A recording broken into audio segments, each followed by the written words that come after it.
vient modifier la loi relative aux finances publiques et elle porte sur deux matières principalement. Premièrement, nous voulons modifier le fait que le gouvernement ne soit pas autorisé à s'endetter auprès des banques au niveau local et sur le marché financier international.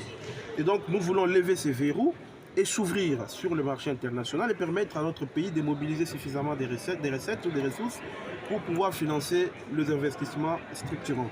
La deuxième chose consiste à responsabiliser la première ministre pour que ce soit elle, excusez-moi, pour que ce soit lui, le premier ministre, parce que je ne vais pas personnaliser, demain on ne sait pas si ce sera un homme, pour que ce soit lui, le premier ministre, qui puisse venir présenter la loi portant reddition des comptes. Nous voulons qu'il y ait parallélisme des formes, que la personne qui vient prendre les engagements devant la représentation nationale, eh bien que ce soit cette même personne qui vient rendre compte à la clôture de l'exercice budgétaire.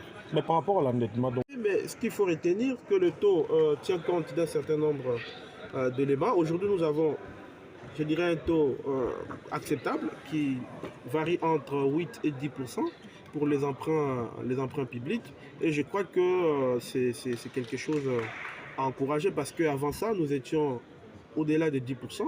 Et voilà. Merci beaucoup. Merci. Déjà, nous venons juste de corriger, corriger les cadres légaux. Il y a la loi et il y a la réalité. La loi dit vous ne pouvez vous endetter qu'auprès d'institutions financières non bancaires. Alors qu'en réalité, le gouvernement s'endette également auprès des banques. Les banques sont des institutions financières bancaires, ce qui est interdit.